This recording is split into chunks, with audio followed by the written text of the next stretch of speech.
जय बाबा अमर सिंह पहुन की। मैं आप सभी से ये कहना चाहता हूँ, जो भी मेरी वीडियो देख रहा है कृपया करके सब्सक्राइब जरूर करें। भक्तों, आज हम चर्चा करेंगे मरने के बाद सवारी का क्या होता है, साथ में जो सवारी को ग्रहण करता है उस व्यक्ति के साथ क्या होता है। तो आज भक्तों में इसका जवाब देने जा रहा हूँ। हो सकता है आपके मन में भी ये सवाल हो कि मरने के बाद सवारी का क्या होता है, या उस व्यक्ति का मरने के बाद भी सवारी के साथ संबंध रहता है या नहीं रहता है। पहला तो ये है भक्तों, सवारी जो हमें 3 तरीक़ों से प्राप्त होती है। पहला तरीका तो ये है भक्तों के गुरु जो देवता देता है, गुरु धारण जो करते हैं, गुरु के माध्यम से सवारी आती है। गुरु बनाने से गुरु देवता देता है, गुरु वचनों में देता है। और दूसरा तरीका ये है भक्तों के हम पूजा पाठ से सवारी आ जाती है। हम पूजा पाठ अच्छी करते हैं और देवता उस पे प्रसन्न होकर आ जाते हैं। और तीसरा ये है भक्तों के जैसे सवारी हमारी पीढ़ी से पीढ़ी चलती आ रही है। पहले दादा पे थी, फिर उनके बेटे पे आ गई, फिर उनके बेटे पे आ गई, मतलब पीढ़ी से पीढ़ी। तो ये 3 तरीके हैं जो कि पीढ़ी से पीढ़ी चलती आती है। अगर जो गुरु होता है मरने के बाद तो उसकी अलग चीज़ है, और गुरु नहीं होता है मरने के बाद तो उसकी कुछ अलग चीज़ है। तो दोनों आपको बताएंगे।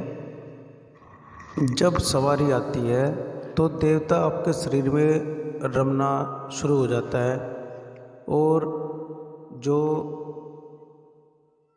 आपके शरीर में नेगेटिव शक्ति है उसको धीरे धीरे निकालना स्टार्ट करता है। और जैसे बुरी सोच को सही सोच बना देता है।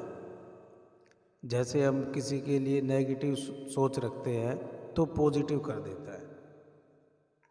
तो जैसे भगत का शुद्धिकरण होता है तो वैसे करना स्टार्ट कर देती है। सवारी के जरिए ही हम दूसरे को देख सकते हैं। और कभी कभी आपने देखा होगा भक्तों में कि सवारी देवता होने के बाद भी सवारी ना भी आए तब भी वो दूसरे की जान लेते हैं और उसको बता भी देते हैं।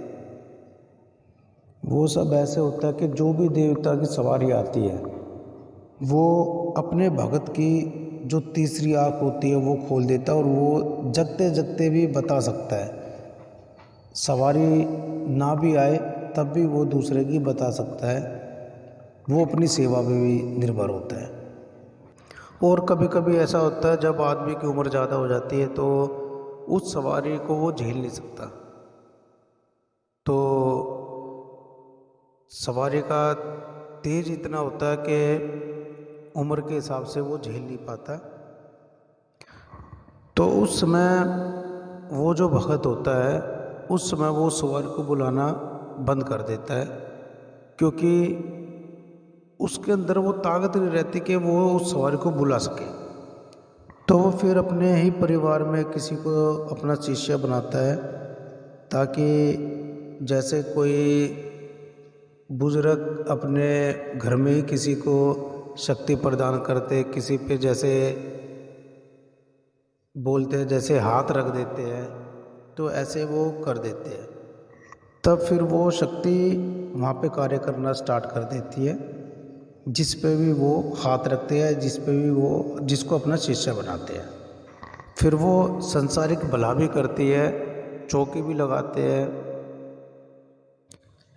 लेकिन जब भक्त मर जाता है तो वो शक्ति क्या करती है, तो मरने के बाद ऐसा होता है जो भी शक्ति जो भी सवारी आती है, देवता या कोई भी देवता की सवारी आएगी तो अपने स्थान पे जाके बैठ जाते हैं। पर आपका क्या होता है, आप पितर योनि में चले जाते हैं तो आप